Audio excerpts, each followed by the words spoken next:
All right, good evening, everyone, and welcome to Green White Checker TV, where tonight we have the Area 51 Indy Oval Series here tonight at Indianapolis Motor Speedway. And it'll be 100 laps here tonight at this 2.5 mile oval. And yeah, this is one of those races where even if you're having a bad season, if you can get a good result here, it usually more than makes up for it. So even if it's maybe not the championship side of things for some drivers, everybody's going to have this one earmarked. So this is the halfway point in the season after last week at Iowa with Mark Murphy getting the win. And with his win, I say we are starting to click into the drop weeks now. And so Mark, with his 7 starts, it's counting his 6 best races, but he is holding a 61-point lead over Eric Schaus, 69 over Matt Wagner, and then 97 over Nick DeGroot. And then Christoph right now showing at 119 out. So really at the moment, unless something really changes, probably a 4-horse race at the moment for the championship. But again, halfway through, a lot can change over the course of the season. So it's going to be exciting to see what we've got in store for that. However, for the race here this evening, 100 laps scheduled distance here in fuel mileage, pretty much map 1 full send is going to be roughly 26 laps, so should be no dramas on fuel pending going green start to finish. And then maybe stretch these, see who can stretch it. Maybe let's say 29, 30-ish might be on the outer end of it. We'll have to wait and see and keep an eye on things, but that's why we're here. That's why we do this, because it's always fun to see what these guys can pull off.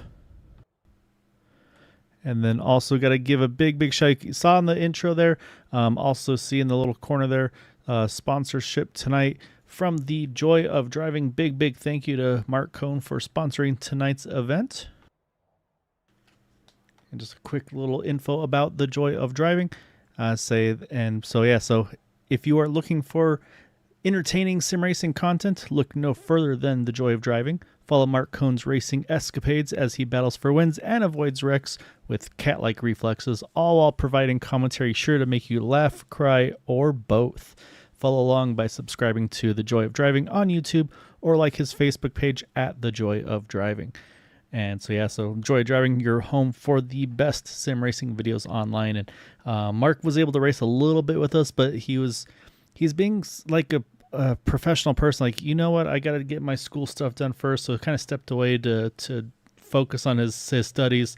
But yeah, really great guy. I'm kind of bummed I'm not able to broadcast with him on track as much, but I usually try to catch some of his races on Saturdays. Yeah, really good dude. And yeah, at the just below the info page on the YouTube, I have 2 links to his YouTube as well as his Facebook. So definitely check him out, give him a follow. Really good guy. All right, so qualifying just about finished up here. We're going to pull in Andrew Wood here momentarily. And the big thing, too, difference for tonight is it's not the fastest lap that's going to put the pole sitter tonight. It's going to be the best of 2 average laps.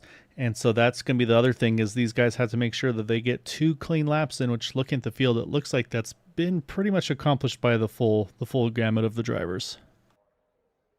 Kyle, good to be with you here at Indianapolis. It's one of those tracks that, like you had mentioned in your opening there, that everybody wants to do their best. Everybody wants to kind of show up here and show what they're made of. All the other races in the series don't really count so much, but Indianapolis is always the one that people want to try and win. And yeah, you were mentioning the 2-lap qualifier that happened here. So people can't just kind of go out and do 1 quick lap and end it. You have to do 2 full laps, 8 full turns around this circuit here in order to get yourself the best starting position possible. But as we know from watching many Indianapolis races in general, it's not always where you start. And some of these guys in the mid-pack know how to get up front. And I think we're going to see some really tight and close racing here. As some people maybe either just having fun or maybe practicing how aggressive they can get out pit road. But yeah, so what we'll do, actually, since we've got a little bit of time here, they got a quick little warm-up session. I think we should be able to pull up our starting grid for the evening, and looks like I was wrong. I was hoping we could actually give you kind of a head start on where all our favorite drivers are going to be gridding up. So we'll leave that for a secret. While watching here as the drivers just getting a couple quick warm-up laps in before we get underway.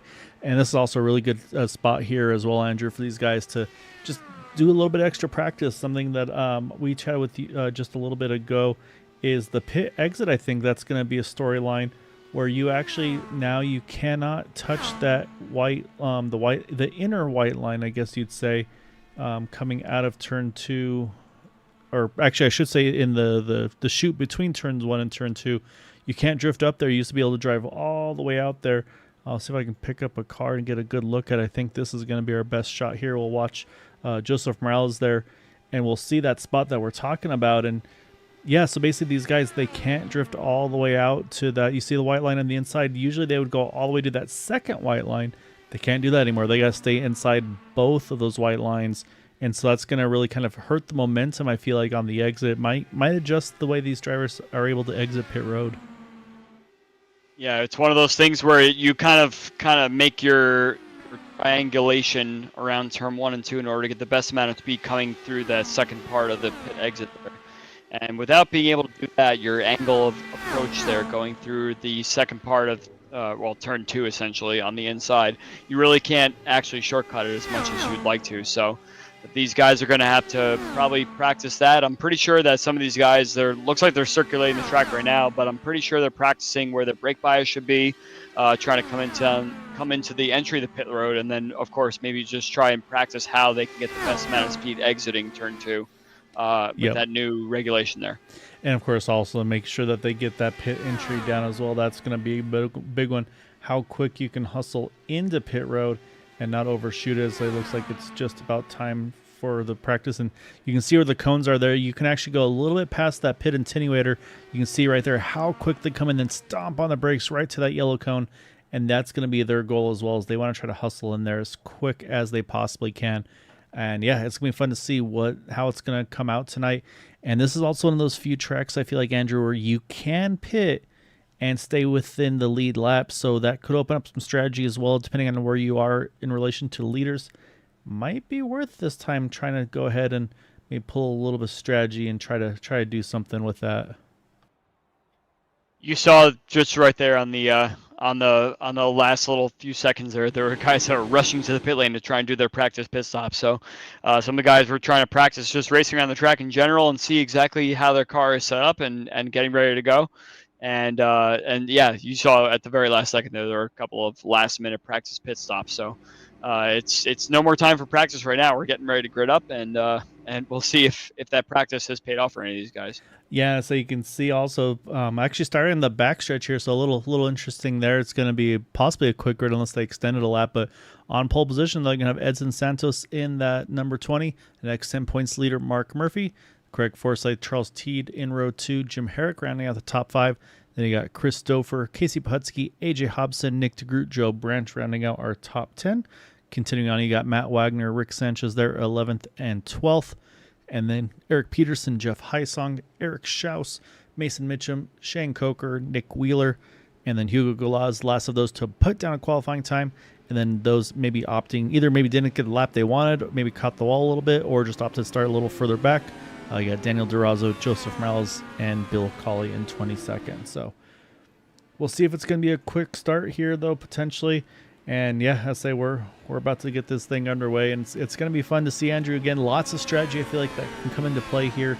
And I believe there are still the limited tire sets, so that's going to obviously be another thing they're going to have to figure out what they want to do, how they want to manage that one. So we'll keep an eye and see if that pace car is going to jump off. And yes, it is. So we're about to get underway here, and you can see how far it is to that flag stand. And then once it waves, we will be underway again. 100 laps scheduled distance here tonight. And we are green with Edson Santos, Mark Murphy leading the way. Yeah, we usually do a quick chat about how everybody qualified, and I'm looking at Eric Schaus all the way down there in P15. It's not really his best run, and compared to someone like Nick DeGroot, who's qualified kind of poor all season long so far. So I think Eric is going to try and make his way forward. Look to him to be the highest climber in the field initially here, because he's in the championship running, and we want to make sure that he gets his run up there. So we're looking pretty clean for lap 1 so far. The guys are trying to warm their tires up and everything, so a couple of little bits of understeer through turn 3 and 4 there, but looks like we get through the first lap pretty clean, and we're single file through most of the field. Yeah, Mark Murphy is quick to try to jump around Edson there, is able to grab the lead that first lap. And so, yeah, so again, I mean, his goal here, I think, is try to stay up front, lead as much as he can, and try to control this race. And again, this is a track where now this is one of those situations you can stay up front and lead and burn the most fuel, and you shouldn't have to make an extra pit stop. So that should be important as well. And looking a little further back there for a moment, look like Daniel Durazo is in a bit of an odd spot there. It looks like he's just battling with Eric Schaus like you had just mentioned right now. Eric's actually dropped back a teeny bit from his starting spot. Daniel up 2 spots to Eric's -2. Right now, Joe Branch is up 3 spots inside the top 10.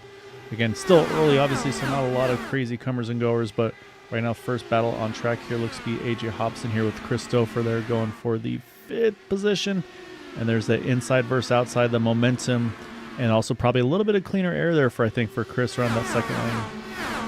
I'm watching Eric Schaus, and he actually just had a little bit of side-to-side contact with Nick Wheeler down there, battling for, I believe that's 16th place or so. And one thing we didn't mention before, Gael, is that the track conditions are extremely hot right now.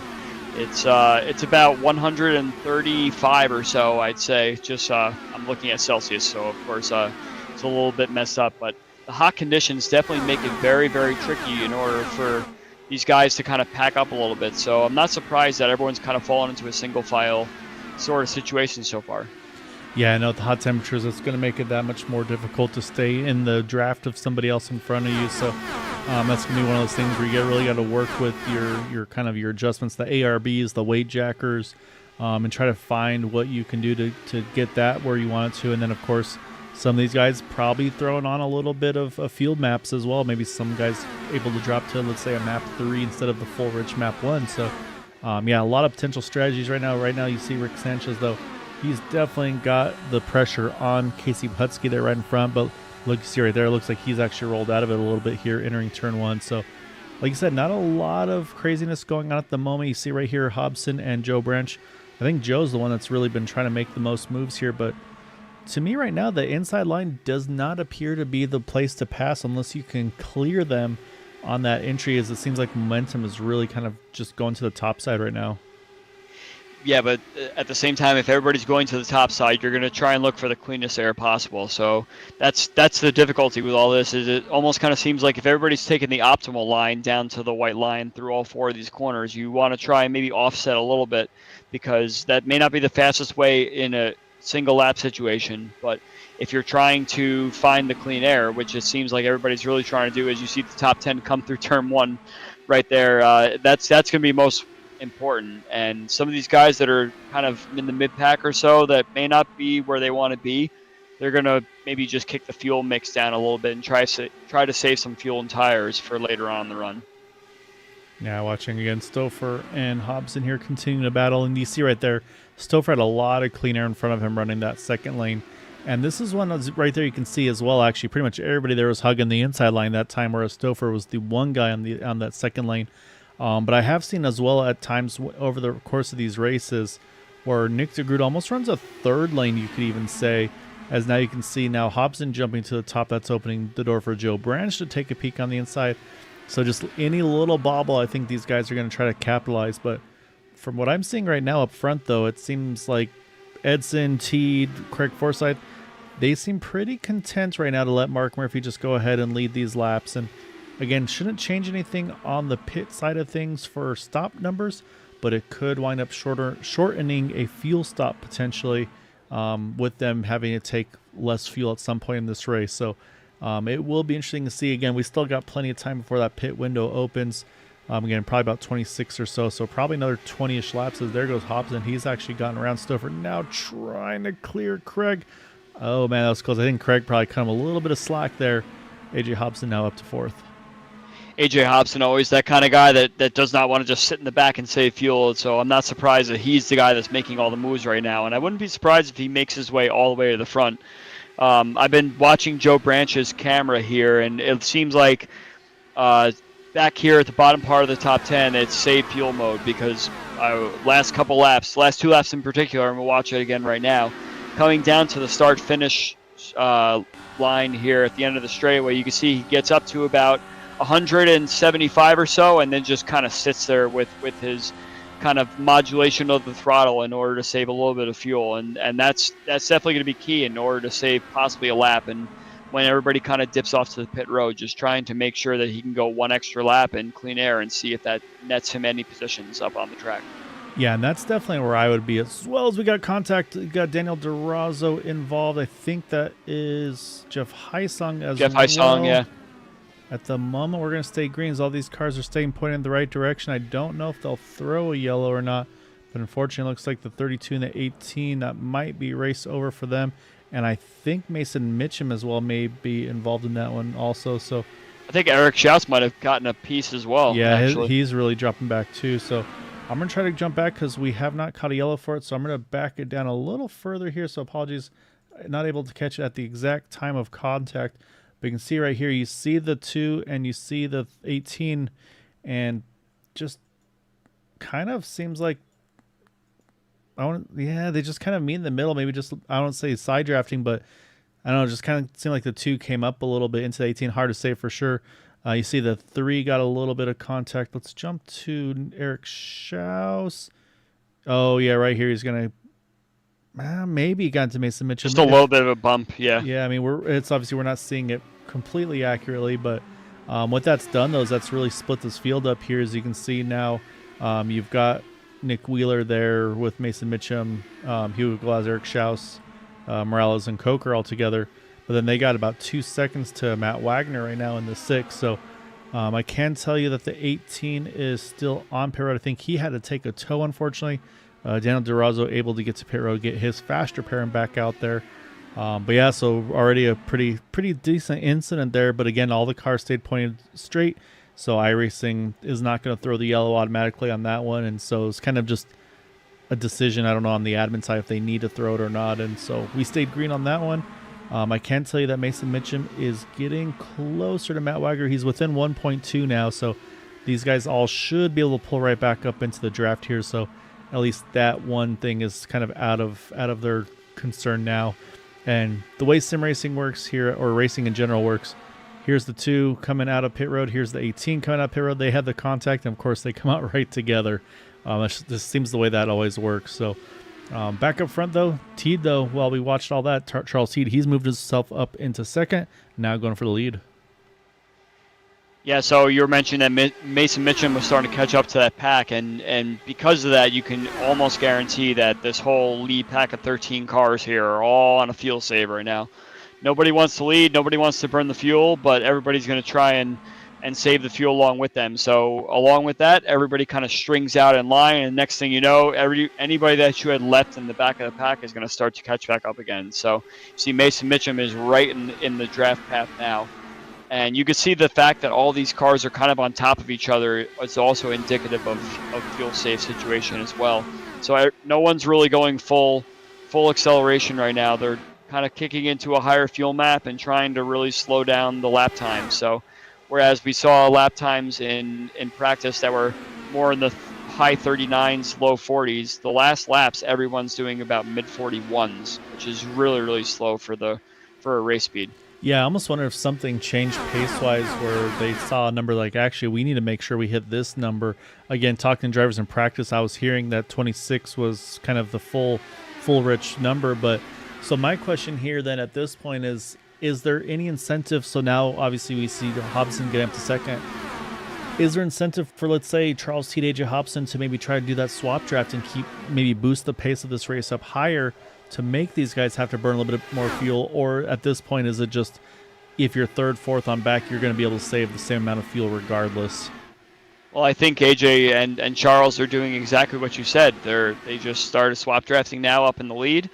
And, I mean, unfortunately, you could save a lot of fuel just sitting behind 2 cars just as they are right now. So it seems like they're going to try what they can on the full rich fuel to get away, but they're just going to drag everybody along with them. But that helps the people that are in 3rd, 4th, or 5th place. But when you get back down to about 10th, 11th, or 12th or so, you can see it's already, from a couple laps ago, it's already starting to string out a little more. So right now the leaders are kind of picking up the pace a little bit, and in turn it's making everybody behind that's been trying to save the fuel pick up the pace along with them.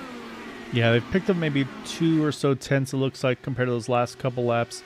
You see, and I do feel like these guys are starting to get a little bit tight. Possibly, I just saw Mark Murphy look like he drifted up a little wider than he would have liked to there at a turn 2. So I'll be curious to see there as well if maybe as I'm looking at the wind, not a lot of wind, so that shouldn't be playing a role. I think it's just maybe that little bit of dirty air, because this does make it a little harder now when you're in that third car, because you're going to have a couple cars dirty air in front of you. So right now, like you said, everybody's fairly spread out nice and easy here. It's just these two now doing the swap draft. Like you said, everybody else is just kind of cruise control. Right now, Hobson is the highest climber, up 7 spots with that spot in the lead. Joe Branch in 28, we talked about him a little earlier. He is up 5 spots into that top 5 position. And then have not talked about Rick Sanchez much or Eric Peterson. They're both up 3 spots now into that top 10. So yeah, so a couple guys moving up a little bit here and there, but overall as a whole, yeah, kind of not a lot of huge comers and goers, and seems like right now this has definitely been a strategy race these first 17 laps. Yeah, I think some of these guys up front that wanted to kind of try and save a little bit of fuel, I think it's really kind of boring for them to do that. And some guys that really don't really care so much, and they just kind of want to let the race play out as it usually would be. They're the ones that are saying, let's just start swap drafting and start picking up the pace a little bit, and let's make this race a little more interesting for everyone. And yeah, at this point, if we have about the top 16 that are all kind of in a line now. I did take the liberty of checking Eric Schaus's car, and I don't see that he's picked up any damage from that incident, so that might be good for him. Maybe he might have picked up a kind of random scrape or something like that might be hurting his downforce a little bit, because he's still down there in P18, and as a championship contender, I'm sure he's going to want his race to kind of change course a little bit, and he's not been able to make the amount of moves that he's probably thought he could make from the back of the field. Yeah, and you almost wonder too and that's a tough situation too, where it's like, okay, I might have a little bit of damage. Do I really want to risk using that fast repair? Because if it's just a front wing change, I can maybe try to get that fixed under a caution. Adds about 5 seconds to the stop if I'm not mistaken. So there's some options to be had. Obviously, and even under green, I mean, he could do it. Obviously, he would lose a ton of time to the leaders. So it's gonna be interesting to see what the decision is gonna be for him. We're about, I'd say, 5 to 6 laps probably from that first scheduled pit stops, as we're on lap 20 now. Again, we were talking that drivers are mentioning about lap 26 or so, they feel like was the fuel window on full map. And so based on that, I'm going to have to say these guys probably can go into the upper 20s, I would assume, just because, again, we don't feel like the pace is nearly as high as what we've seen them do normally. So, but right now, though, I'm watching now, it's in Santos, Joe Branch. Joe's going to try to grab that 4th position, and looks like he'll complete that pass. So move Joe up now 6 spots to that 4th spot.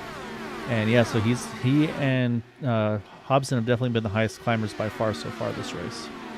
I think Joe Branch is the kind of driver that this track is made for him, and I wouldn't be surprised if we see Joe continue to climb up through the field here, and as long as he nails his pit stops, he's going to be a contender to this race no matter what. One driver I've been paying attention to is Eric Peterson down in 10th place there, and his car is getting a little bit out of control, especially through turn 1 the last several laps. I think he's come very close to hitting that outside wall, and I'm a little worried that his car, the tools that he's utilizing for this run may be a little bit too intense, and I just hope that Eric keeps it off the wall there and just continues his run going. He's probably the only car in the top 10 right now that I'm a little worried for. His the way the car enters the corner, exits the corner, seems to be a little bit dangerous. Yeah, and that's a good point, is you can make so many adjustments on these cars with the front, rear, ARBs, the weight jacker, of course, and so everybody's got their different theories. Like I always hear in practice as well, the drivers like, okay, well, what bars are you running? And then they'll compare it to their teammates, and same thing for the weight jacker, and they're really able to dial those things in. It's like when I've tried, I'm taking big swings at it versus really kind of trying to really be precise with it. Because I don't have that, I don't know what you want to call it, the experience with it and just the comfort of trying to figure out what to do. And so it definitely makes it a little bit tricky, unfortunately. So, but yeah, I mean, we're right about at that window here, Andrew. And again, initially I was going to say, based on the laps led, Mark Murphy'd probably be the first one onto pit road, but now it's Heat and Hobson taking over. for sure, though, those three will likely be the cars that have to hit pit road first.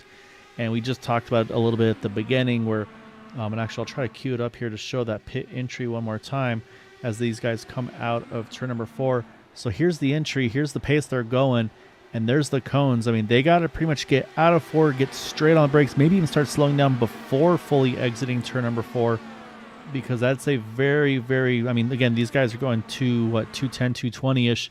They got to get down to 65, I believe it is, so they got to be on top of it. And like you mentioned, too, getting in and out of pit road is going to be really crucial, and there's some guys that are really good at getting every single just tenth of a second onto pit road. I am in full agreement with you that I think that Teed and Hobson will be the first cars to come down pit road. They are the ones that are definitely burning the most fuel. So I think once you see them come down pit road within a lap or two, you're going to see pretty much everybody else coming down pit road. I guarantee you that pretty much everyone from 3rd on to about 9th place or so or have saved at least 1 lap. Let's see if they'll have saved 2 laps and kind of accomplish the same thing.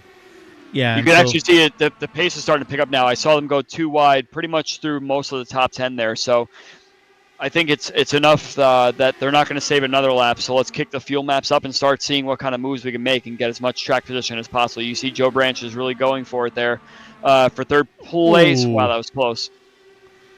Yeah, I saw that too. That looked very close. But you see Matt Wagner. Matt Wagner is going for Eric Peterson in 10th place. The pace is starting to pick up for these guys that are sick and tired of waiting around now. So we're going to see that at least for the next couple laps or so. And the other thing is, too, they get to a point where it's like, okay, I cannot save an extra lap of fuel, so I might as well burn what I have to kind of get that. Instead of putting 10.9 laps of fuel in it, I want to just put basically enough to get the 10 laps, and that way I'm not having to I don't need to pit and be waiting on extra fuel. So it'll be interesting to see kind of who can go how much further. To me, I almost want to be pitting the first of those once you're in your window, or try to go absolutely the furthest as possible. But I'm a little surprised nobody's actually kind of short pitted, which to me, again, is one of those things. Again, I feel like we got lied to before. I do see Joseph Morales on pit road. Looks like he's going to go ahead and hit pit road here on 27. So again, he can make it from here on 2 more stops. But yeah, I'm a little curious though now, are any of these guys going ultra fuel save and maybe trying to hit that magic 33, 34 marker to try to pull off a 2-stopper potentially? But again though, if that's the case, I got some really bad numbers during practice. Well, also keep in mind that in order to do it on 2 stops, you have to do a 34 and a 33. To make it to 67 to do another 33 lapper, and you need every single car that these drivers are racing around. You need to save the fuel from the moment that you leave pit lane in order to do that. So once people start peeling off, and you got to start speeding up and doing everything you can. Oh, caution's out. I think Joseph Morales had an issue on out exit, and yeah, we've got a number of cars involved in this one. I think Santos, Murphy, Forsyth, looks like Sanchez, Rick Mitchum. Sanchez, yep. Oh my goodness. This is one of those ones where we're not going to want to see what happened, but unfortunately we're going to have to. And I think it's just a mistake by Joseph here on pit exit. And so we'll pick it up here at full speed, and then we'll take a look at it closer. But yeah, I think you mentioned the track temps too. I wonder if this thing just snapped. Oh yeah. It just stepped out on him there. And unfortunately, you see it just hits the inside wall, and that just rockets him across the track. Look how quick Teed is to react. He cuts straight to the inside here, but then he just springboards. Oh no, oh my goodness. That's some air that Mark Murphy got. My goodness. I mean, we've got camera angles that can't even show that high.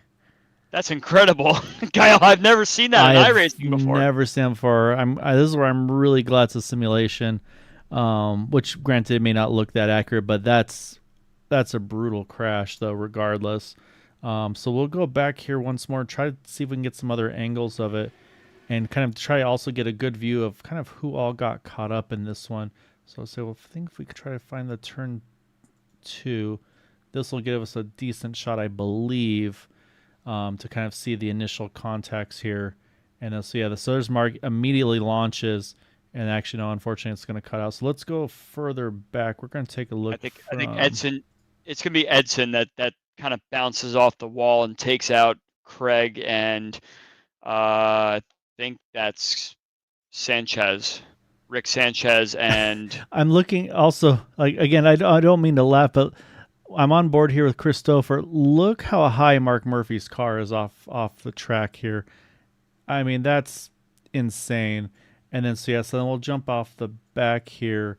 you want to watch Edson, I believe. There's Craig. So Craig has it avoided. Yeah, there. So Craig get caught by Edson, and then there comes Mark Murphy landing, and that's what also catches the five of over Sanchez. And then at that point, there's Mason Mitchum was caught up in that one as well. Man, that's a huge incident. And again, I mean, you never want to see something like that happen, but some of those guys are absolutely gutted.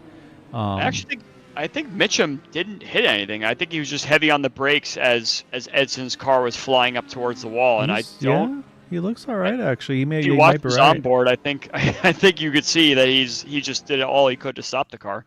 Yeah, I'll say let's hop on here. I'll jump on the. Oops, press the right button here. Yeah, there goes Mark into orbit. You see how quick DeGroot's on the brakes. You see, look how quick Matt Wagner's on the brakes as well. They're able to sneak by. And then, yeah, so I think you're right. I think he's able to get it woed down. It's going to be close. Oh, man. The 20 car hasn't sounded. He rotated just enough there for Mason. And then, on the brakes. I told you that was the view to watch for sure. It was eventful, unfortunately. Luckily for him, I say eventful, but got through it clean. But with all that was happening, I went to go peek over at Shane Coker at the time of that caution, and he was on pit road. And so what that's done is, since he was already in and out of pit road during that cycle, he's actually now taken over the lead of this race, pitting at 27 versus all these guys at 29 under yellow. Didn't even mention pit stops did happen there under caution, and nothing too crazy out. You see Daniel Durazo, he's going to go wave around. He's just trying to get back on a cycle here, basically with the toe the fascia brachia take with the contact of Jeff Heisung that did not bring out the yellow. And so this race has kind of got thrown on its head, honestly. So basically 16th on up here. So Durazo, Colley, up to Coker. These guys are all in the lead lap. Craig Forsyth, Mark Murphy, these guys are all back out on track, but I believe they are, I want to say, one lap down. And so that's going to be a pretty big fight as well for all of these guys. Because right now Murphy's going to have the spot, but you're going to have Sanchez, you're going to have Santos, you're going to have Forsyth. They're all going to try to be that first car one down, because, again, if and when there's another yellow, that's going to put them in that window of being able to basically get that lap back. So there's going to be kind of two races now within the race, and unfortunately, really, really bad luck for Mark Murphy. Again, he can still, there's lots of time to recover from this. We're just about a third of the way through, but that does now, I mean, I'm looking for Eric Schaus. He's now up to 11th. Again, not great track position wise, but when his points battle contender is in 17th, I mean, that's a better spot to be. But we're about to get back to it here. I guess Jim Herrick must have also done a pit stop, because he's sitting in third right now. He must have been close to pit road or something like that, because he jumped a lot of spots as well. Whereas AJ Hobson is also was the leader at the time of the caution there. So good on Jim Herrick and Shane Coker. They were definitely the ones that benefited the most out of this. And everything that we thought this race would be is now completely flipped on its head, as you said before. And now the grid's completely switched up. So I think anybody that's been used to a fuel save race kind of before, I think we're going to see a lot of shakeups here in this stint. And also, let's talk about the fuel situation. I think the fact that caution came out on lap, what was it, 29 or 30? 29 is when they pitted, yeah. I think a fuel save now, you would need to do 35, 36 laps in order to make it to the end. So I'm not really sure if fuel save is on the cards anymore. Yeah, I think you're right. And I'm looking to see, and I think for Jim Herrick, you're mentioning the jumping spots. His pit, I think Coker caught the wall there out of turn one. You can see it's still really high. I sit soft for a second and broke the right front. I'm going to say that again. That's just the way iRacing is. Sometimes it does that and it fixes itself. So, oh, look at Stouffer. He's going to take the middle. Saw the momentum. Say, yeah, I'm going to go ahead and take that. But it looks like Shane's going to get away with it. The car might be a little tighter. I feel like he's got a little bit of floor damage to his car for sure. So that's going to hurt his speed overall. And he just hit it again. Yeah, so that car's getting tight, and he's trying to fight as hard as he can. Look behind, though. Look at Teed now. He's trying to take advantage of four wide there through the front stretch. Oh, almost Coker. He's just having a bad time now. He just needs to try to find somewhere to settle in. So, okay, so you know you have messed up now. Yeah, you know you have damage here. So, Andrew, what do you do in this situation? Obviously, you try to get kind of back to pace, but can you make any adjustments? We go 3 wide again here. Can you do any adjustments in the car? Yeah, you could do some stuff to try and help the way the car handles, but I'm not sure that he has the speed in order to kind of run away from the field or anything like that. So, and with these hot temperatures, you get so much dirty air coming off the cars ahead of you that's going to be very, very hard to hang on. So you could do a little bit of work on the tools in order to try and mitigate that a little bit. But the overall speed of the car is gone once you damage that floor. So, unfortunate for Shane, I think he's going to have a hard go at it for the rest of this race. So here's another interesting thing to note here. You see Daniel Durazo. So again, he got the wave around, or sorry, he waved by, so he decided to stay out, get his lap back, and then pit as soon as we went back to green. However, since he was so far back on track, he does go a lap down. However, with the way everything is cycled right now, Mark Murphy's still about half a second behind him. So right now, if a caution was to come out, it would actually be Daniel Durazo benefiting and getting his lap back. Whereas it would be Mark Murphy, Forsyth, the company, they would have to decide, do they want to wait and then wave by on the one to go. So there's some options for them. I was about to mention too, during this whole, while we're watching everything that's happening to Shane, Hobson and Stouffer kind of took off, and at one point they were about 1.3, 1.4 seconds off the rest of the field. They almost broke third on back there, so that could have been also really big to kind of just run away with it amongst themselves and see what everybody else can do. But you can see Teed and Branch and all these guys. I mean, Peterson's a second back off of Joe Branch. So, and I'm seeing now, we're seeing those purple lap times that you're talking about. Teed just ran at 40.8, whereas the leaders were 41.42. Just again because they don't have that full draft all the way through the turns. So. But yeah, these guys are trying to really bump that speed up right now in this portion of the race. Yeah, I'm keeping my eye on Shane Coker too, just because we were curious about his speed. And yeah, his speed down the straightaways is really about 4 or 5 miles per hour slower than everybody else around him. And now he's in the way. As you can see, he's kind of got that whole pack behind him there. And one by one, they're kind of making their way by. So unfortunate that floor damage has ruined his race for the most part. He can maybe do a faster pair. I guess he has one left. But yeah, you see he's very, very high there, and he has nowhere else really go on the track other than just kind of give up the bottom and let everyone get by. So yeah, he nailed it on the pit stop call there to be in the pit lane during the caution and everything. Yeah, just unfortunate and quite pan out on the once it went back to green. And also, I think it was also one of those things where tires weren't fully up to temperature yet, and so I think that's played a small role in it too. But the battle, though, for that wave around the Lucky Dog right now, it's getting pretty tight because you see Durazo there. He's right behind Shane Coker, and then there's Mark Murphy right there as well. Craig Forsyth's only one car back as well. So all these guys are going to start to get pretty greedy here, trying to get these positions and get back as that first car one down. So up front right now, though, it's pretty much still Stouffer, Hobson.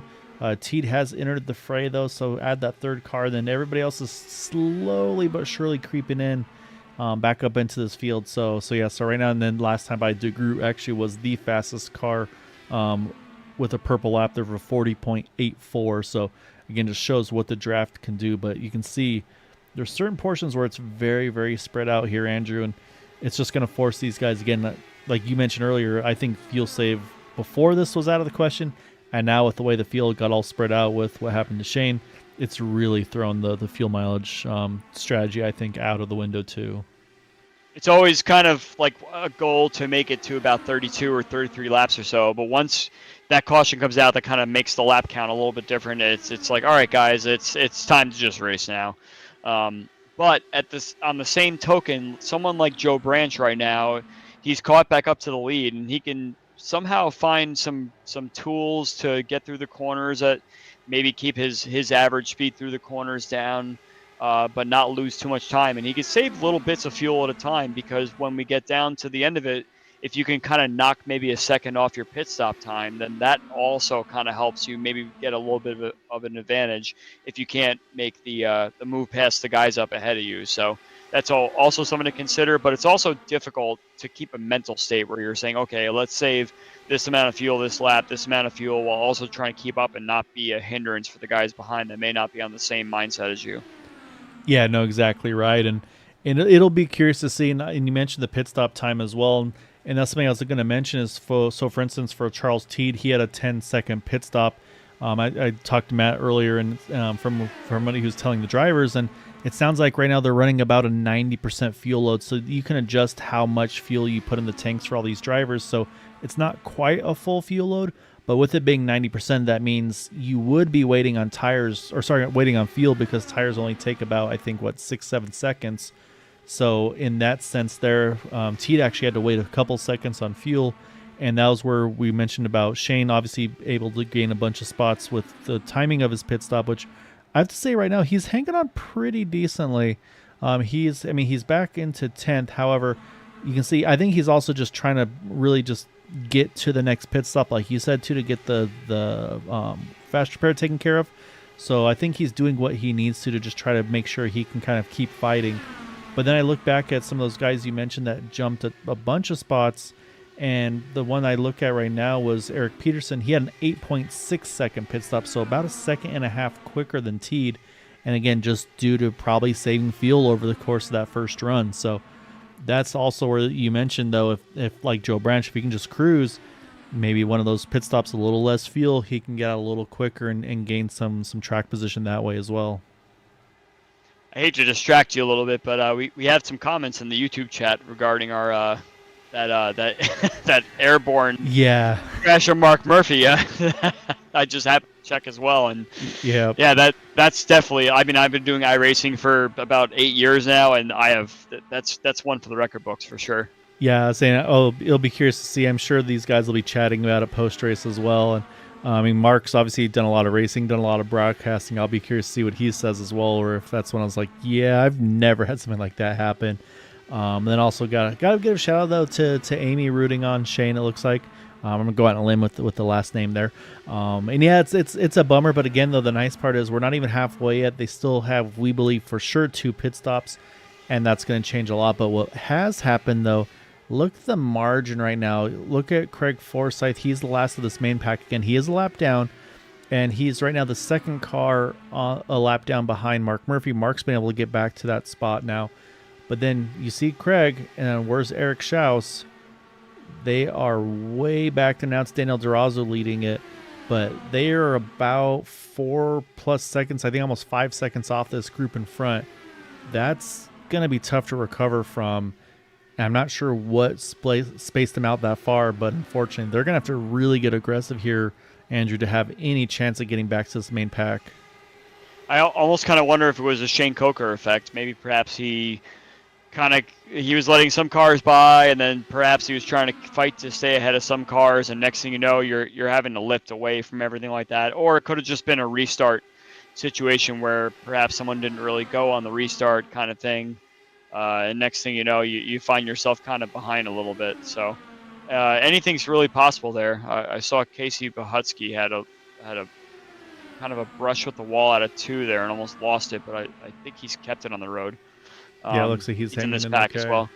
But yeah, it's either, I mean, Coker is behind these guys, so I'm almost wondering if it was a matter of people that are just trying to work their way by him little by little. And yeah, he's fallen almost to the back of the entire field right now of guys that are getting by. So yeah, his top speed is about 228 going at turn 1, and the guys that are up ahead are hitting about 231. at their best speed. So yeah, it's unfortunate that he's fallen back that far. So I imagine that might be the reason why the cars might be split up a little bit. I do like, though, that I think the line he's running, though, running that top and trying to keep that momentum up, I think that's what he needs to do. Also, keep that clean air on the front wing as well. I think if he's running the inside, it's just going to make it even tighter. So I really like what I was seeing out of him there. I mean, he's doing all he can. Like I said, it's just at this point, it's limping that car. And yeah, I think this is exactly it. Said, okay, from here. Use that fast repair. Yeah, use fast repair. You know you can make it on one more stop after this point. So just come in early. Again, he's going to get trapped a lap down just due to the track position loss. But what we should see here is we should see a fast repair. Yep, there it goes. You can see the side pod there pop back out. So that's a perfect way to show that fast repair being taken advantage of. So as he's about to drop and roll, as he's done that now, here comes the 13. It's Christopher. He is down. Oh, what we got? Matt Wagner and Craig Forsyth had an almost complete wreck there, but they both got out of it alive. I was watching Forsyth try and push through turn 2, and yeah, very lucky for those two veterans there. And so, yeah, so you can see they've gotten him by Shane Coker, but the nice part for Shane is he's going to come out in a pretty nice pocket here. He might get caught by these guys behind, which it looks like it's going to start with, I believe that's the 20 vets and Santos. So I think he might cycle back with them. But honestly, coming out in fairly clean air here. Obviously, you'd love to have the draft, but I kind of like where he is here, actually, Andrew. I think this could be a good opportunity for him, just kind of build up to speed. And he's really close to Matt Wagner. He could just be on the edge of that draft. It's probably maybe a second too far, though. I'm watching the battle for the lead right now has gotten very intense, Kyle. Stouffer, Hobson, and Teed went 3 wide into turn 3 last lap, and I thought that there was going to be contact between Teed and Hobson in particular, and it's gotten to the point now where we're not saving fuel anymore. It's just find that clean air and find your way by, and top 5 has gotten very close. Yeah, you can see they're really bunched up. I'm also watching Mark Murphy. He's trying to make some moves as well. And I think for Mark Murphy, I think he's watching his mirror.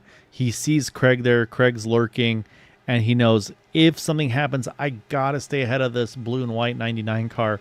So he's having to kind of push the issue a little bit as well, just to make sure that Craig doesn't get around him.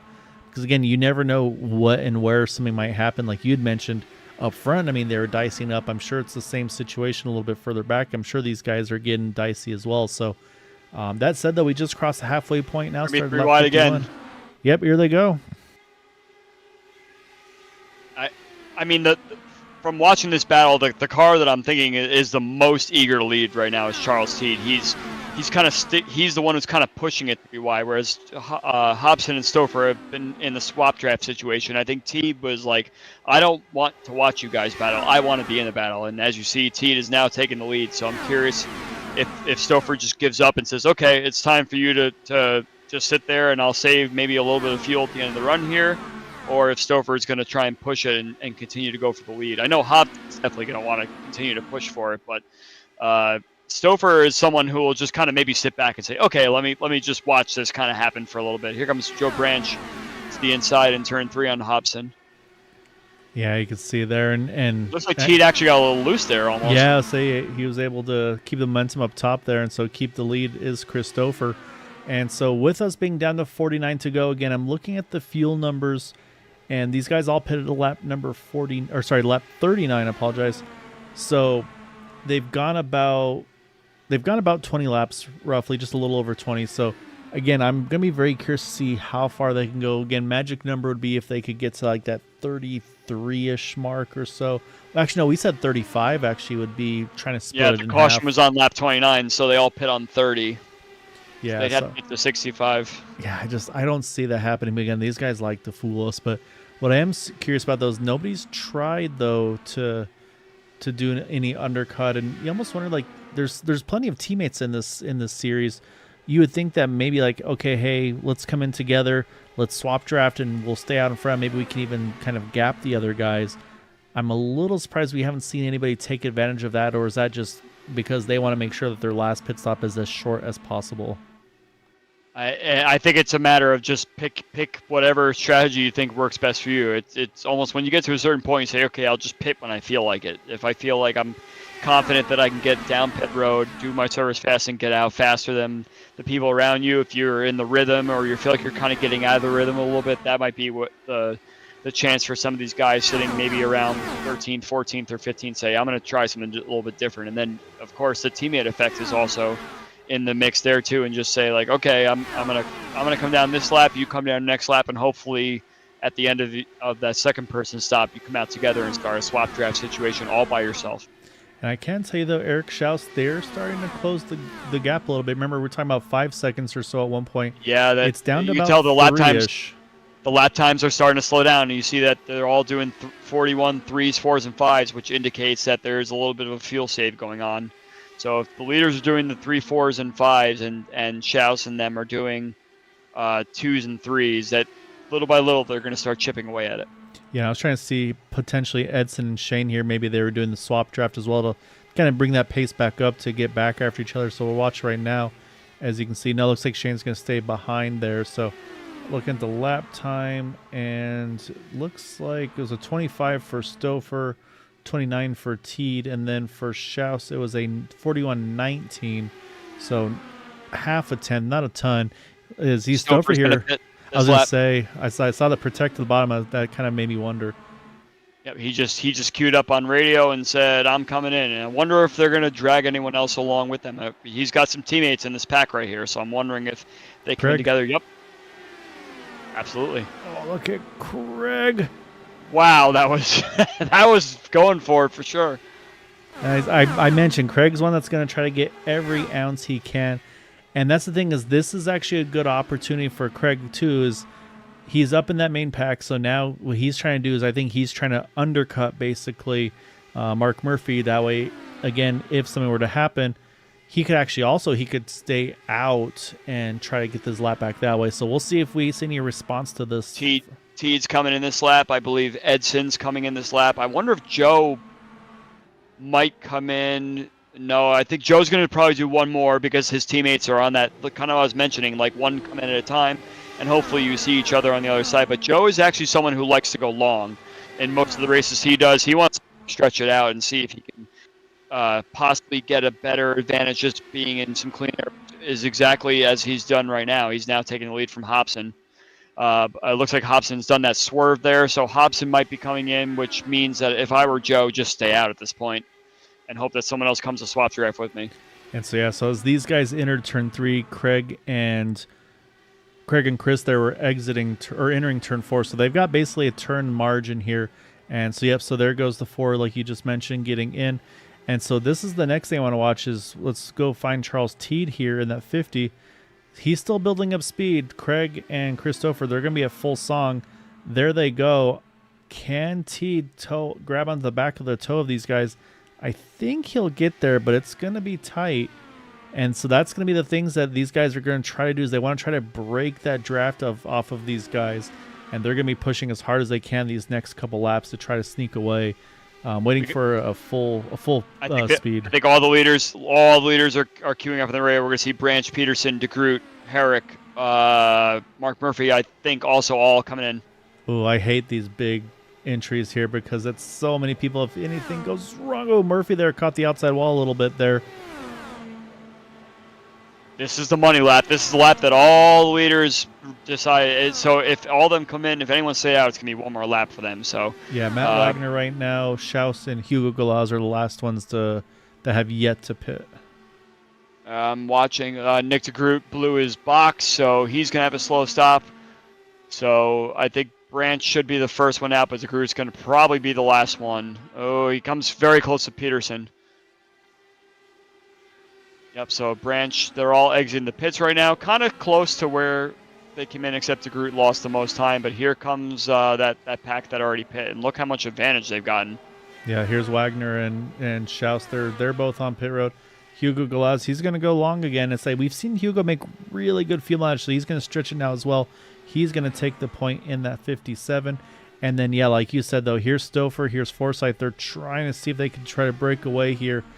But I That's that teammate believe, effect. yep. But I think, yeah, and I think honestly, what's saving most of these guys is Charles Teed. I think Teed had a good enough in and out there that they were able to kind of grab off of him.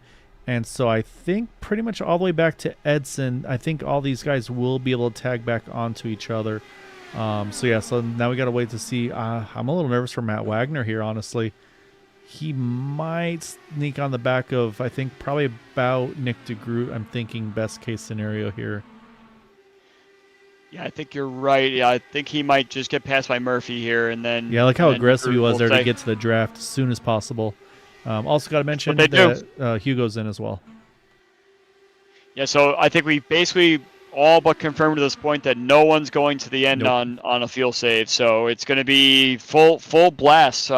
Probably mix one on the fuel map going from here, and that's exciting too because we have this field pretty much spread out, very very strung out, about 6-7 tenths between each car. So everyone's going to just really kind of stay in this mode for now, especially once the tires start to wear and the dirty air kicks in. It's not going to be very easy to make any advantage. So if I were Stouffer, is Forsyth still a lap down? I believe He's bouncing between the first car, one down and Yep. tail end. So I mean, as long as Stouffer and Forsyth keep this swap draft going, then Stouffer is looking really good right now. But Charles Teed is right there, and we saw how aggressive he was on the last stop to get to the lead. So I wouldn't be surprised if he puts it 3 wide at some point and tries to take that spot. Or does this? Oh, it's very close there, but I mean, when you have two teammates that work together like that, and two veterans like Stouffer and Forsyth, it's very hard to kind of disrupt that. But I think Teed's found a way here, unless Forsyth can really try and work together. If Stouffer maybe pulls out a line and tries to give Forsyth some draft, that's one thing you can do, but that gets very tricky once you have someone that kind of catches onto that mode. And I think, I don't know, to me it looked like Craig probably rolled out a little bit as well. Because again, I don't think Craig right now is worried about Teed and Stouffer. He's worried about 2.5 seconds back. He's worried about this guy right here, Mark Murphy. And so right now, Mark's kind of just stuck in this pack right now, so there's not a lot he can do. So for Craig here, I think he's like, you know what? You guys start doing the swap draft. I'm going to go back down a couple fuel maps. I'm going to save as much fuel as I can because I don't want to get undercut by Mark Murphy later in this run, so I want to make sure I can save fuel that I need right now too. So I think there's that. He's kind of trying to make the best he can of a bad situation at this point. So that said, though, remember we talked about the gap closing from that second pack. Nick DeGroot's the last one in this main pack right now in 8th position. And then it's again 5 seconds now, unfortunately, back to Eric Schaus, who's just kind of on his own little spot now. Mason Mitchum's just about got him, but he's got Hugo Galaz about 1.5 seconds back, then Wheeler, Pahutsky. And so just, yeah, unfortunately, right now for Eric here, he's going to need a caution to bring himself back in this one, which, again, he's gaining points on Mark Murphy, but this isn't the result he'd be hoping for either. I'm checking just bunch of these cars' side pods to see if there's any damage on anybody right now, because Coker got his fixed, but I see Joseph Morales has some floor damage that he's carrying from some contact before. But yeah, it looks like it's going to be a straight up fight for pretty much everyone right now. And as I mentioned before, it still has come true that it's mostly spread out. There's a couple of cars that are very close to each other, but it's not as close as it was, say, about 30 laps ago when we were watching everyone kind of on top of each other. So that's definitely indicative of a non-fuel save race happening as we speak. So I think that how it sits right now might continue to be that way. It's all about finding that clean air right now. But when you're spread out like this, everybody's kind of going for that optimal line, and the clean air doesn't really get you too much of an advantage going forward. Yeah, I'm a little surprised, though, as well. I really thought Craig would try to just hang out in that 3rd spot, but he's actually dropped back to 5th in line now behind Eric Peterson. A.J. Hobson's about to go by as well. And it's saying every time he's doing that, he's bringing himself a little closer to Mark Murphy. Remember I mentioned about that 2.5 second gap. It's down to under 1 second now between Craig and Mark. So, yeah, I'm not too confident about this at this point as well for those guys. Well, did you mention Shane's on pit road here in that 32? Not sure of schedule. I feel like he could have gone further after the damage he had. So we'll keep an eye and see if he rolls back out, because we're going to be 33 to go here at the line. Might be doable, but I don't know. I feel like he would have gone further if he could, but unfortunately, I'll say he's off sequence, since they'll put him down a lap at the moment. I don't know if you caught it, but I was watching Craig, and you were mentioning he kind of fell through the field. Hobson had a big moment in turn one, started pushing up the track, and Craig had to get off the throttle there to ensure there was no contact. So that's insult to injury for poor Forsyth right there. That was kind of maybe trying to hang on and maybe only give up like a position or two, and then he had to really lift, so he lost even more spots in that exchange. And also Rick Sanchez, kind of farther back in that accordion, had to really lift as well, and now Sanchez has lost a few spots in that train as well.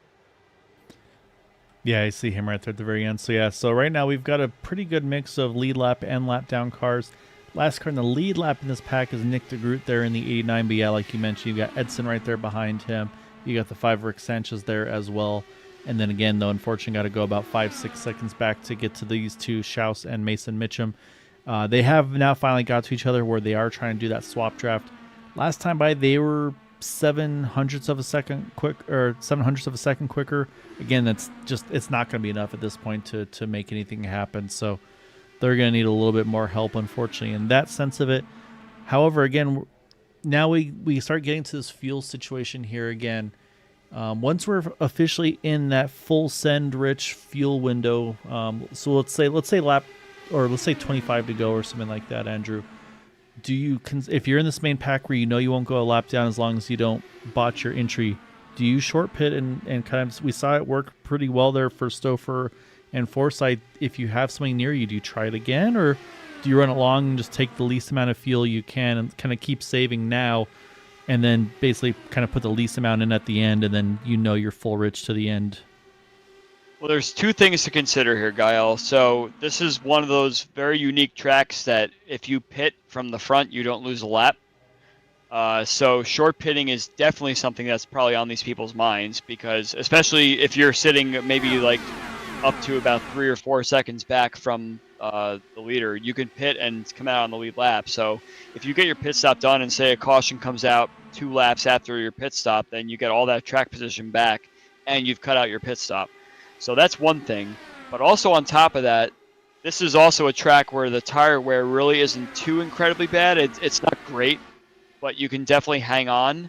And if you want to risk perhaps going to the end here without any more caution, I would say maybe just don't go for tires, because that will definitely net you about 3 or 4 seconds on track. And you could probably run similar lap times than if you had fresh tires there. So that's obviously a big risk, but I wouldn't be surprised if someone tries that situation there. Yeah, I'll be curious to see who maybe wants to try to take a gamble. Obviously, right now, not a lot has changed up front. You see, actually, as I say that, Herrick and Hobson, they're going to go back and forth. But otherwise, up front, it's been pretty much Teed and Stouffer just kind of back and forthing it. Joe Brands just kind of put down the parachute and said, yeah, I'm just going to cruise right here. And we talked about him trying to maybe push early. Now it seems like, I think exactly what we talked about, he's just trying to do some big save right now. And also looking at the laps these drivers pitted on, again, it's okay, it's 1 lap, two difference or whatever.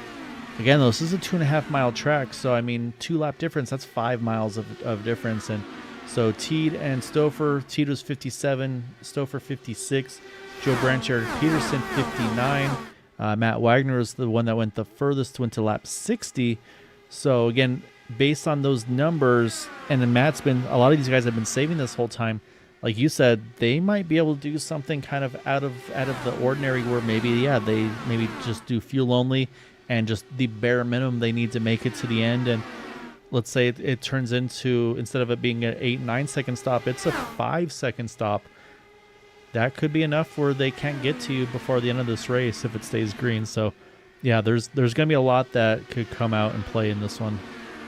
I almost want to say, if you're Craig Forsyth, for example, you're not getting back to the front to get your lap back. So why not come in lap 75 to 80 or so, go for the no tire stop, stay a lap down while you're ahead of the leaders, and then when everyone comes down pit road for their last stop under yellow, you get your lap back, and then you can come in as well and get new tires. So that's something to consider for the lap down guys, I imagine. Looks like Edson's going to jump in now. I say maybe doing exactly what you said. For Craig, I'm curious because, again, he is at the moment still the first car one down. So right now, until Yes, yeah. So Murphy would be the one to Murphy say, would be hey, the why one don't to you come in gamble. and come in, take no tires, stay a lap down, come out ahead of everyone. Then if a caution comes out, you get a wave around. Yep, you get right back in it. You get one more quick caution, you get fresh tires along with everybody else, and then somehow you find yourself racing again. That'd be something I'd consider if I was a lap down right now. And unfortunately, I can tell you that pit stop by Shane does look like that was pretty much it for him. He still sits on pit road. Look, Edson Santos, he was about 8.2 seconds on pit road, so to me that's probably 4 tires and fuel. Again, though, there were a lot of guys in the 9-second window, but look at this now. You can see with the 40 and the 4 fighting, Craig's having a tough time now. He's like, well, what lane do I want to go to? Because if I take the wrong lane, Mark's going to grab the opposite, and then I'm going to get trapped here and not be the first car one down. So wow, you can see, and here they go. They're going to go 3 wide. You see right there, Jim Herrick. He doesn't want to get put 3, but it's going to happen regardless, and Craig's going to clear Jim Herrick and still hang on to that spot. And again, knowing Craig, he doesn't want to have to fight his teammate like that with them being on a different lap sequence.